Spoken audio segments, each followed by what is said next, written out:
ఈ సైటోప్లాజంలో మనకి small specialised structures ఉంటాయి. వాటిల్ని సెల్ ఆర్గనల్స్, కణాంగాలు అని తెలుగులో పిలుస్తూ ఉంటాము. Example mitochondria, Golgi complex, ribosomes, lysosomes, ఇలా బోలెడన్ని సెల్ ఆర్గనల్స్ అనేవి మనకి సైటోప్లాజంలో ప్రెసెంట్ అయి ఉంటాయి. మైటోకాండ్రియా అనేది ఎనర్జీని స్టోర్ చేసుకోవడానికి, రైబోజోమ్స్ అనేవి ప్రోటీన్స్ ని తయారు చేయడానికి ఉపయోగపడుతూ ఉంటుంది. ఈ సెల్ ఆర్గనల్స్ కోసం మరొక క్లాస్ లో మనం డిస్కస్ చేద్దాం. సెల్ యొక్క సెంటర్ పార్ట్ ని గనక మనం అబ్జర్వ్ చేసినట్లయితే ఓవల్ షేప్ లో లేదా స్పిరికల్ షేప్ లో డార్క్లీ స్టెయిన్డ్ బాడీ అనేది ప్రెసెంట్ అయి ఉంటుంది.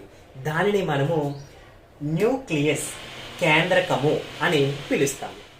న్యూక్లియస్ సెల్ ని కంట్రోల్ చేయడంతో పాటుగా జెనెటిక్ మెటీరియల్, జన్యు పదార్థాన్ని స్టోర్ చేసుకుంది. జెనెటిక్ మెటీరియల్ లుక్స్ లైక్ ఏ థ్రెడ్ లైక్ మెటీరియల్.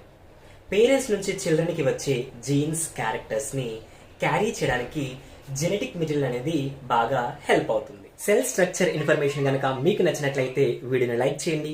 మీకు తెలిసిన సైన్స్ స్టూడెంట్స్ కి వీడియోని షేర్ చేయండి. మీరు ఏ టాపిక్ అయితే తెలుసుకోవాలనుకుంటున్నారో ఆ టాపిక్ ని కామెంట్ బాక్స్ లో కామెంట్ చేసి రెగ్యులర్ అప్డేట్స్ కోసం నా ఛానల్ ని సబ్స్క్రైబ్ చేయడం మాత్రం మర్చిపోకండి. Thank you.